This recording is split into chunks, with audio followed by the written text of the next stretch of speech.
Karena beliau mantan pimpinan Badan Intelijen Indonesia, saudara, beliau jadi tahu politik global.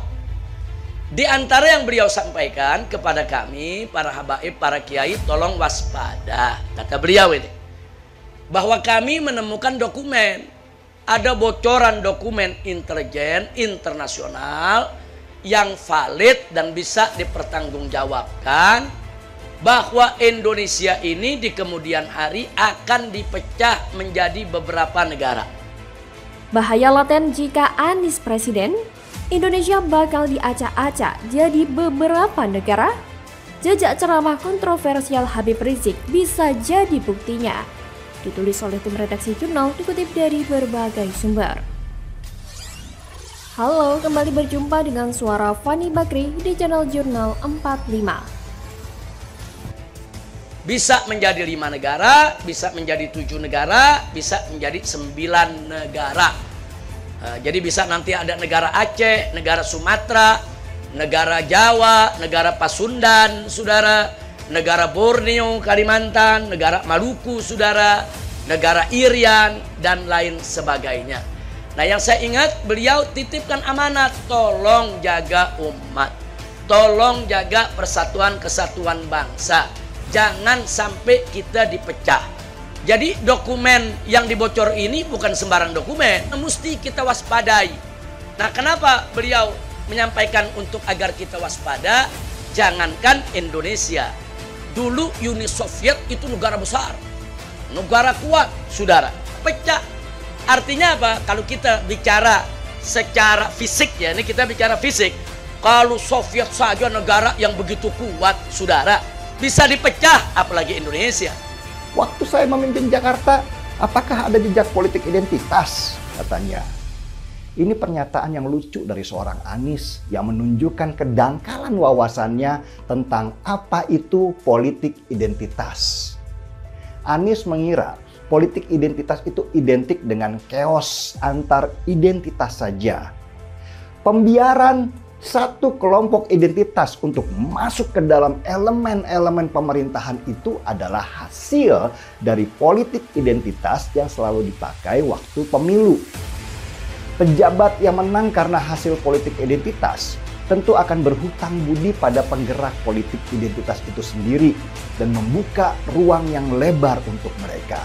Kalau hanya mengurus Jakarta yang kecil saja dengan jumlah penduduk yang tidak banyak, dia gagal. Apalagi kalau diberikan tanggung jawab mengurus Indonesia yang luasnya luar biasa, penduduknya 270 juta orang. Apa jadinya? Ex-Imam Besar Front Pembela Islam Habib Rizik Syihab mengaku Negara Kesatuan Republik Indonesia bakal dipecah belah dan dibagi menjadi beberapa negara. Habib Rizik Syihab menyampaikan hal yang harus sama-sama diwaspadai dan diantisipasi oleh seluruh anak bangsa. Ia mengklaim informasi yang disampaikan ini sudah dipastikan valid. Dalam beberapa tahun ke depan, Indonesia bakal diacak-acak dan dibagi menjadi negara-negara baru. Lewat sebuah video itu, Habib Rizik mengungkapkan kalau ada agenda terselubung untuk memecah Negara Kesatuan Republik Indonesia. Dalam video, Habib Rizik Syihab tengah ceramah yang diunggah oleh akun YouTube Redaksi Islam pada Rabu 5 Juli. Bisa menjadi 5 negara, bisa menjadi 7 negara, bisa menjadi 9 negara, ungkap Habib Rizik dalam sebuah video yang kini tersebar luas di jagat maya. Dilansir populis.id pada Kamis 6 Juli 2023. Rizik Syihab mengaku mendapat informasi dari Zaini Azhar Maulani, Kepala Badan Koordinasi Intelijen Negara atau BAKIN yang sekarang Badan Intelijen Negara atau BIN. Z.A. Maulani meninggal pada tahun 2005. Pembicaraan yang sudah cukup lama ini lalu diingatkan kembali oleh Rizik dalam ceramahnya.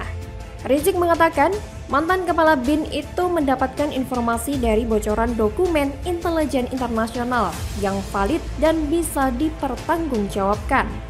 Saya diundang oleh mantan kepala BIN, beliau seorang jenderal. Karena beliau mantan pimpinan intelijen, jadi paham kondisi politik global, tuturnya. Rizik Syihab lantas mengilustrasikan akan ada negara Aceh, Sumatera, Jawa, negara Pasundan, Borneo, Kalimantan, Maluku, dan Irian. Rizik Syihab mengingatkan bukan tidak mungkin alasan mantan kepala BIN ini menyampaikan hal demikian lantaran sudah ada contoh nyatanya. Bagaimana negara Uni Soviet dipecah menjadi sejumlah negara. Yang saya ingat beliau titipkan amanat, tolong jaga umat, tolong jaga kesatuan dan persatuan bangsa, pungkasnya. Tentu ini menjadi warning bagi kita semua. Kita sebagai rakyat Indonesia yang memegang teguh ideologi Pancasila harus dengan tegas menolak segala bentuk intervensi kepada bangsa ini, terutama kelompok radikal dan intoleran yang ingin mengganti ideologi Pancasila dengan khilafah. Ini menjadi pertanda bahwa mendukung Anies adalah bahaya laten bagi NKRI. Nasib bangsa ini bisa-bisa di ujung tanduk dan porak-poranda jika dikuasai oleh Anies dan antek-anteknya. Sangat mengerikan jika hal itu sampai terjadi. Lalu akan menjadi sia-sia jika Anies nanti menggantikan Jokowi. Yang tergambar jelas sekali semua akan dilakukan perubahan sesuai apa yang dicanangkan koalisi mereka. Padahal yang sedang dibutuhkan negara ini siapa gerangan yang akan melanjutkan perjuangan Jokowi untuk mengganti status Indonesia sebagai negara berkembang menjadi negara maju. Ada kemungkinan jika Anies yang menggantikan posisi Jokowi nanti, program yang sudah mati-matian digarap Jokowi untuk mewujudkan Indonesia maju akan berakhir sia-sia. Anies jauh dari sosok yang jago membangun infrastruktur, membangkitkan perekonomian dan merakyat. Tidak cocok menjadi penerusnya Jokowi yang ingin negara ini maju dan sejahtera. Selain itu, Anies juga dekat dengan Cendana. Dan kedekatan itu sepertinya akan berlanjut hingga Pilpres 2024 mendatang. Tidak menutup kemungkinan pula Cendana akan mendukung Anies nyapres pada kontestasi 5 tahunan tersebut. Kok bisa? Ya, ada simbiosis mutualisme di balik semua itu. Maka lewat video ini saya berpesan, jika kita tidak ingin negara ini dikuasai oleh para pengasong agama yang lisan dan lakunya begitu barbar, maka sejak dari sekarang sudah harus dipersiapkan bakal pengganti Jokowi yang mampu mengalahkan Anies, yang benar-benar mencintai bangsa dan negeri ini, serta yang bersedia menjaga keutuhan NKRI tentunya. Bagaimana kalau menurut Anda? Waduh, wajah baru Rocky Gerung ungkap Anies Baswedan tidak pantas dipilih dalam Pilpres 2024, tamparan telak nih bos. Halo, selamat datang di channel Jurnal 45. Kan orang udah pikir kalau Anies jadi IKN akan dibatalkan, kereta cepat akan dibatalkan. Tapi sangat mungkin juga Anies bilang enggak, separuh-separuh. Nah di situ yang saya sebut tadi, Anies mau ngapain? Kalau separuh-separuh, mending kita dukung Pak Jokowi. Sekalian gitu sekalian aja kan. Itu jadi beban ini. Atau kasih Gibran aja kan. Ngapain pilih Anies kalau dia separuh-separuh? Kan itu intinya, itu yang saya bilang tadi. Ya saya bisa pahamin itu, pasti Pak Jokowi menempatkan positioning beliau barangkali sebagai pemimpin koalisi partai-partai pemerintahan ya. Dan beliau tidak menganggap lagi Nasdem ini di dalam koalisi pemerintahan untuk sementara ya. Tapi komitmen Nasdem sendiri di pemerintahan? Ya tetap. Pengamat politik sekaligus akademisi Rocky Gerung tiba-tiba mengatakan bakal calon presiden Anies Baswedan tidak pantas dipilih sebagai presiden. Menurut dia, saat Anies terpilih, tak ada kepastian bahwa apa yang dilakukan Presiden Jokowi akan dia lanjutkan. Seperti IKN dan kereta cepat, kemungkinan besar akan Anies batalkan, apalagi melihat Jokowi yang kontra dengan Anies. Rocky bahkan menyarankan kalau tidak mau ada perbedaan dan Anies tidak tegas menunjukkan sikapnya, apakah melanjutkan atau tidak, lebih baik masyarakat memilih lagi Presiden Jokowi atau sang anak Gibran Raka Buming Raka. Ia menyebut istilah memboikot adalah cara menguji moral seseorang dan itulah elektabilitas yang sebenarnya. Ia pun menegaskan jika Anies pemikirannya di Pilpres 2024 hanya separuh-separuh. Tidak tegas, kenapa harus dipilih? Kenapa nggak milih Ganjar? Pernyataan Rocky ini secara gamblang memberikan penegasan bahwa Anies memang tidak pantas menjadi penerus Presiden Jokowi. Dan jika Anies menjadi presiden, dia tidak akan melanjutkan seluruh program yang Jokowi gagas. Jelas sekali semua akan dilakukan perubahan sesuai apa yang dicanangkan koalisi mereka. Padahal yang sedang dibutuhkan negara ini siapa gerangan yang akan melanjutkan perjuangan Jokowi untuk mengganti status Indonesia sebagai negara berkembang menjadi negara maju. Jika Rocky berpendapat perubahan yang digagas Anies dan koalisinya tidak akan melanjutkan program Jokowi, ada satu hal lagi yang akan mendukung ketidakcocokan Anies meneruskan Jokowi. Lihat saja rekam jejaknya yang melanjutkan kepemimpinan Jokowi di Jakarta. Berhasil tidak?